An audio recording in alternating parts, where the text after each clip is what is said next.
TCU lands a future starter at left tackle and Rasheed Jackson in the transfer portal. We'll talk about it next here on Locked On Horned Frogs.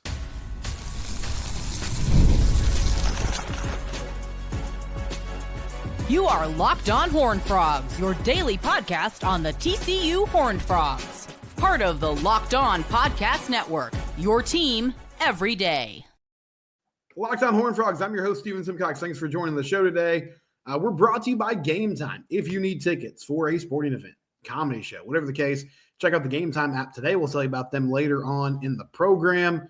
Some interesting news from Kendall Briles and his media availability today after practice about a freshman running back who's going to get some time in the bowl game.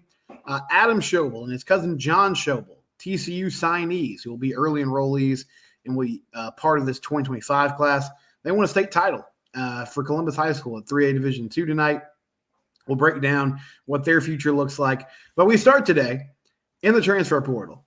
And I've been saying for weeks now, TCU needs to go find a tackle. Ryan Hughes, young player. They like him. He got some opportunities towards the end of the year. I think he's going to get a chance in the bowl game to get some more reps. Ben Taylor Whitfield has been sort of in and out of the rotation for the past two seasons. But in my mind, you have to go find an offensive tackle who can at least push those guys for a starting job to solidify the edge of that offensive line, because I really like what they have right now going with the interior offensive line. James Brockermeyer, Colton Deary, Cade Bennett potentially coming back next season. You have to find a way to protect Josh Hoover on the edge and get better at run blocking too. So this commitment or signing kind of came out of nowhere today. Rasheed Jackson from Incarnate Word. The first thing that just jumps out, 6'7", 320 pounds. Just the type of size that you cannot teach. To this point, the only other tackle we really heard that TCU had been linked to was Howard Sampson at North Carolina, who was a guy they had committed last offseason. He ends up going to UNC, spends a season there. He is now committed to Texas Tech. Texas Tech putting together a heck of a transfer portal class right now.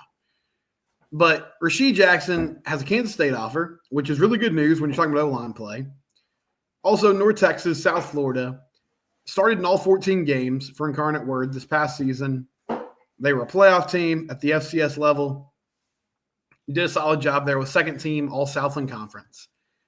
And he played as a freshman as well because some injuries, appeared in 8 games, was part of a successful offense there. You watch the tape. He's got good feet. He moves well. When he locks in on people, as you would expect from somebody that size, he can drive his feet and make plays happen. Here's why I love this signing, though.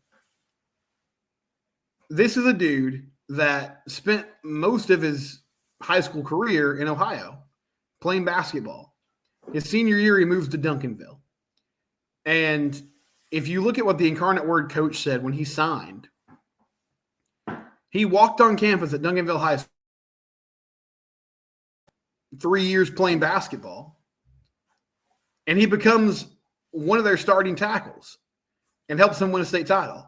So you're telling me that a dude that had played little to no football at this point in his life walks on campus at one of the premier, if not the premier programs in high school football in the state of Texas and the country, and immediately gets in the rotation at one of the most important positions on the field?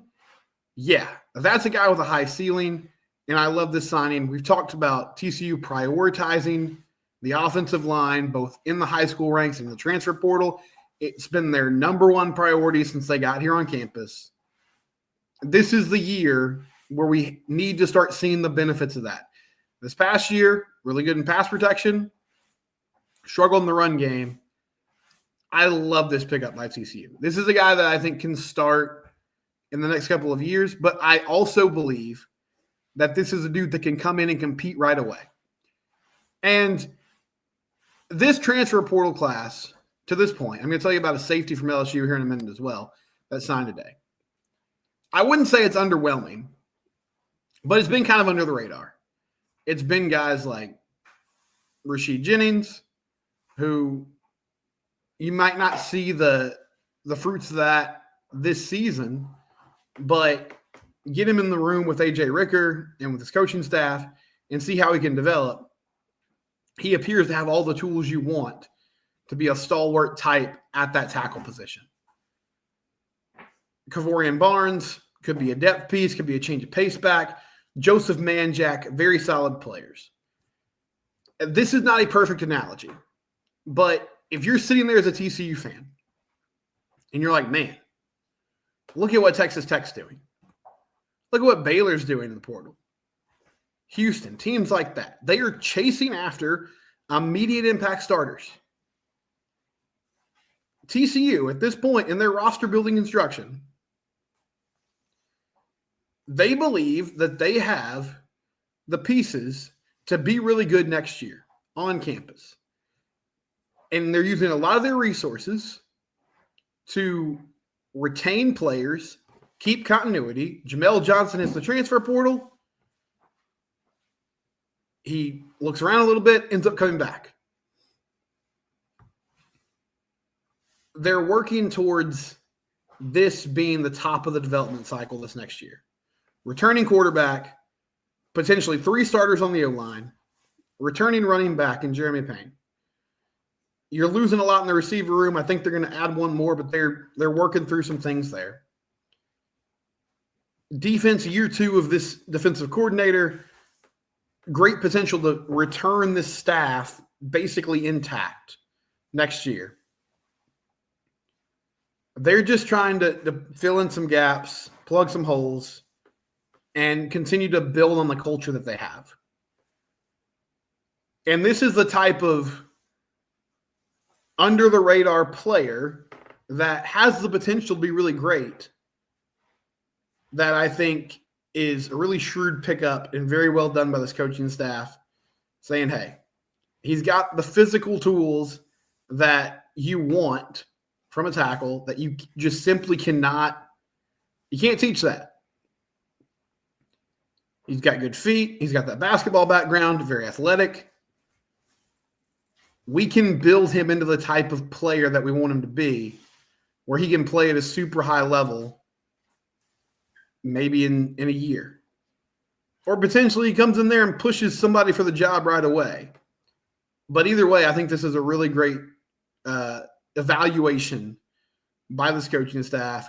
He played a lot of snaps in the past couple of years. So that was something they prioritized last offseason, whether it was in the G5 ranks, the FCS ranks, needing players who understood what it was like to play college football, who had a good feel for how to pick up a playbook, how to handle themselves and conduct themselves within the team structure, within the program structure, and get results on a weekly basis. Second team All Southland Conference. But to me, the big key here is really just scratching the surface of who this guy can be. Kind of reminds me of Brandon Coleman, who spent a lot of time overseas in his life. He ends up at Keller, and he's like, I want to play football. He tries out for quarterback. Eventually, like, hey, why don't we move you to tight end? And it's like, hey, why don't we move you to tackle, to guard on the O-line? And he uses that athleticism to become a great football player. I think that's the type of athlete that we're talking about here with Rasheed Jennings. So he is signed. He's locked in to be at TCU, early enrollee, hit the ground running with the strength staff, and get ready for spring practice. Another player the Frogs landed today, Kylin Jackson from LSU, safety. Now, again, this is a little bit different. I mean, the question about Rasheed Jennings is, can he make the jump from FCS to the Power 4? Because he has a lot of production and tape. Kylin Jackson, not a ton of tape at LSU, but coming out of the high school is one of the most coveted safeties in the country. 4-star talent from Zachary, Louisiana. Gabe Brooks, who works for 247, the scouting report that he gave on Jackson coming out of high school. Great height, looks long on tape, athletic build, good center field ability, covers a lot of territory in the passing game, has great awareness, good ball skills, redirects receivers well, good in coverage, and also has the type of build that you could see having a hybrid role in the defense, the ability to come down the box, 6'3", 200 pounds. At LSU, had 4 tackles this past year. But this safety position, Jamel Johnson, is back after flirting with joining another team in the transfer portal. Bud Clark potentially back. That's a fascinating storyline of this offseason. Hopefully we'll get an answer soon. But Andy Avalos spoke with the media a couple days ago, and he was talking about using the bowl game as a springboard for next season. He also discussed just dudes that got some valuable experience this year, Marcus Deal, Travis Jackson, other young players, and how these practices, this game coming up, was a good opportunity for them to workshop and see, okay, where are these players at? What can we do with them? And he mentioned, like, Bud Clark, what can he do next season? So if Bud doesn't end up in the NFL and comes back, then suddenly you've got two really experienced players on the back end. Austin Jordan's an interesting player, the Texas transfer. They got some other young guys they like. But you add in Kylin Jackson to the mix. Again, another good evaluation. A guy who hasn't played a lot to this point, but has great athleticism and should be able to pick up quickly what they're doing and have a chance to get on the field right away. Can come down and make tackles in the box. Could be a contributor on special teams. Also can run sideline to sideline, can run down the seam, cover well, use that athletic ability, use those ball skills to break up passes, create turnovers. This is another high-ceiling player. I really like how TCU is approaching what they're doing in the portal right now. It's, hey, maybe some of these guys are going to be more 2026 impact players, but you have to have depth. You have to have competition. You have to have ability everywhere on the field. And it feels like Sonny Dykes and the staff understand that really well. A quarterback and a linebacker / edge rusher who will be in TCU purple in the near future. They won a state title game. They could be quick contributors as well. I'll tell you about that next year on Locked On Horned Frogs, your team every day. We got a new sponsor. I always love it when somebody joins with us. Rocket Money. Go to rocketmoney.com/lockedon. Listen, there is nothing that my generation wastes money on more than silly subscriptions. Like, you sign up for something, you sign up for a free trial, you forget about it. You're like, wait, I'm subscribed to this. Wait, Apple is taking $12 from my bank account every month and I don't even really know it.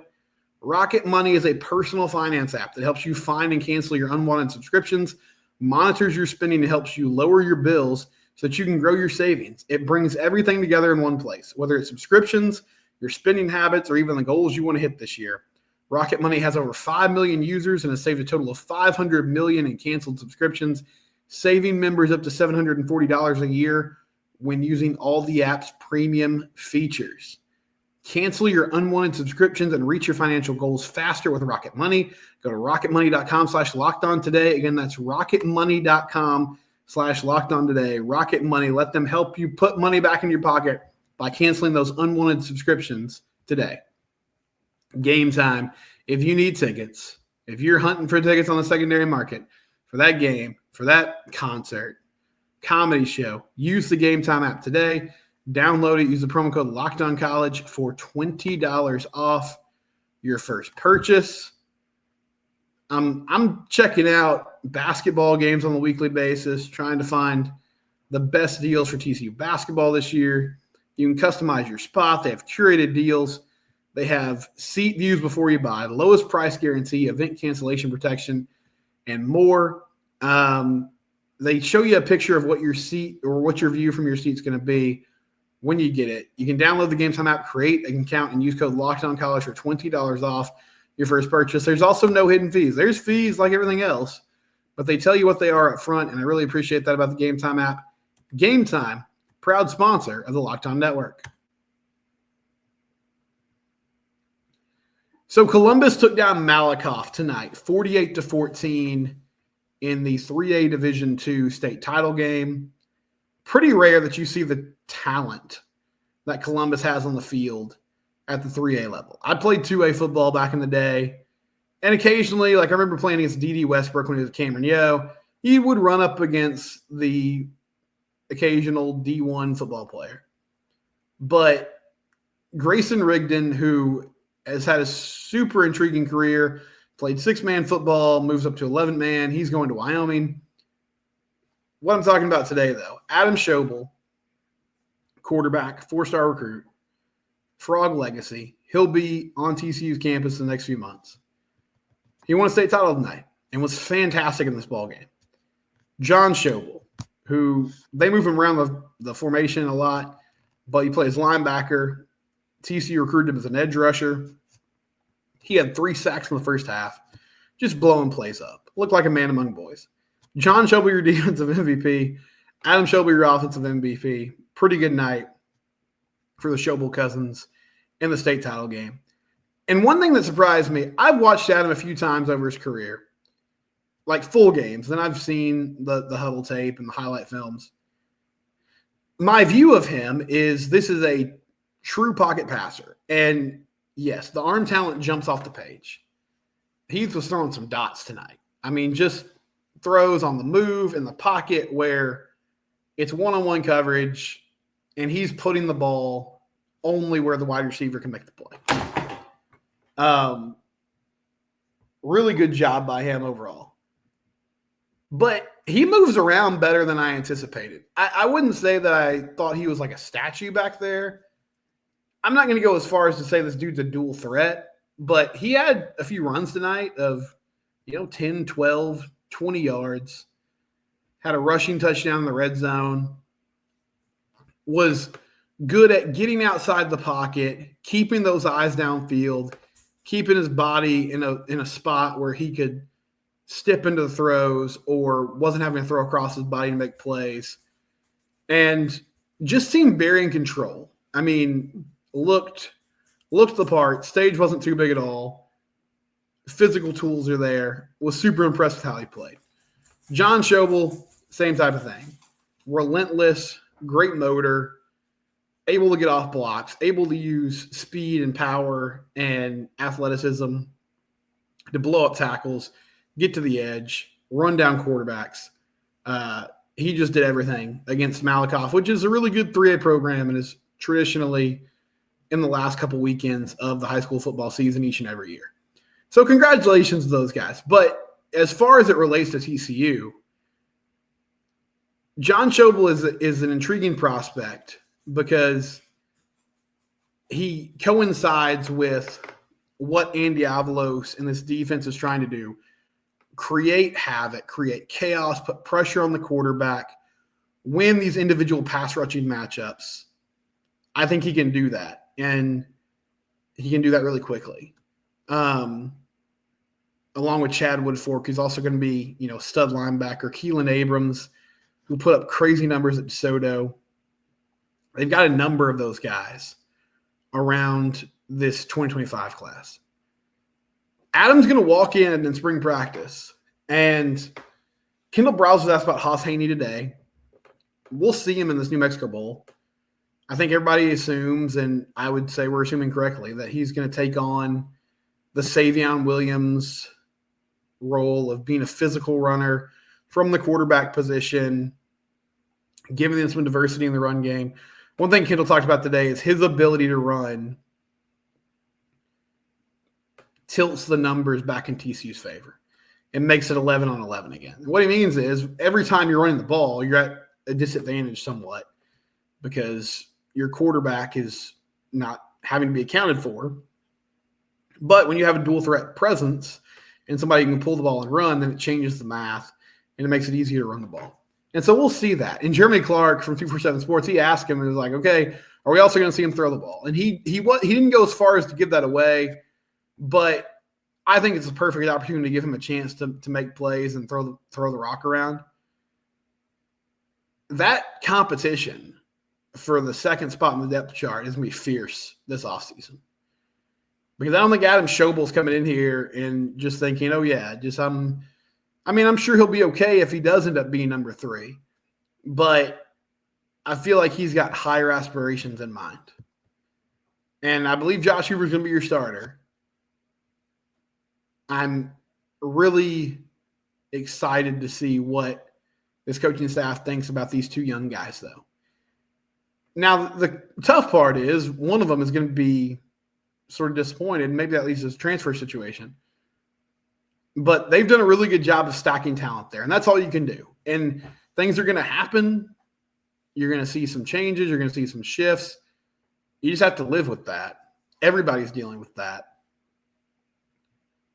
I really like adding Adam Schobel, though. And even though it wasn't – they kind of took a circuitous circular route to get here. Tried to use an SAT word and kind of botched the pronunciation there. They took a winding road to get to Adam. But at the end of the day, I feel like it was the right thing for everybody involved. And, man, he can sling it. He can spin the ball.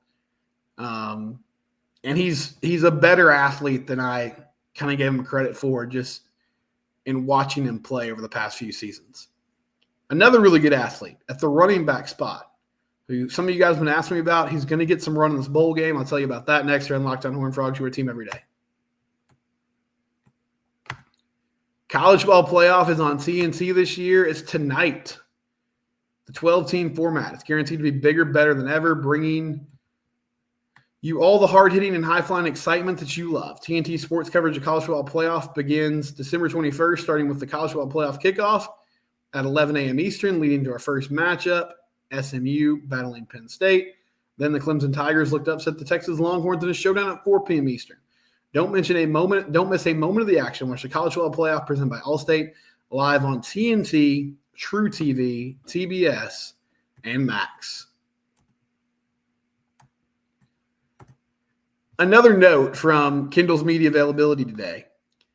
He said Nate Palmer's been getting reps during practice, and they expect him to play in the bowl game. So a lot of you I've been talking about the running back spot because they lose Cam Cook. Jeremy Payne, I think at the moment, is your starter. And then Trent Battle is there. They just added Kavorian Barnes. John Denman is coming in as a freshman. But Nate Palmer was a highly rated recruit. There was a lot of excitement about him. Didn't really play at all this year. Well, he's going to get some run in this bowl game, and that'll be fun. I mean, let him get out there and tote the rock. Try to isolate him in some matchups in the receiving game. Let him run some routes against these linebackers and safeties and make plays. That'll be cool to see. So another explosive playmaker. I'm not sure. Did I mention JoJo Earl hit the portal? That came to mind because I was thinking about Jordan Bailey as another just electric playmaker who should get some snaps in this bowl game. JoJo Earl in the transfer portal. And, man, that was a big commitment signing when it happened. I really thought he could be a dude. And he had some times where you saw the flashes of the athleticism and the ability and what TCU was looking for when they signed him from Alabama, just between injuries and I guess some other things going on. Never really got JoJo Earl in his full form, but he's going to see what the interest is and move on. I also saw Chandler Morris headed to Virginia. So I thought he was going to end up at Oklahoma State. That was a chatter, but going the ACC route, he bounced back in a big way at North Texas, and we'll see what he does getting another shot at the Power 4 level this upcoming season. Yesterday, I talked about Kamorian Pimpton, who I think TCU needs to go get in the transfer portal, tight end out of LSU.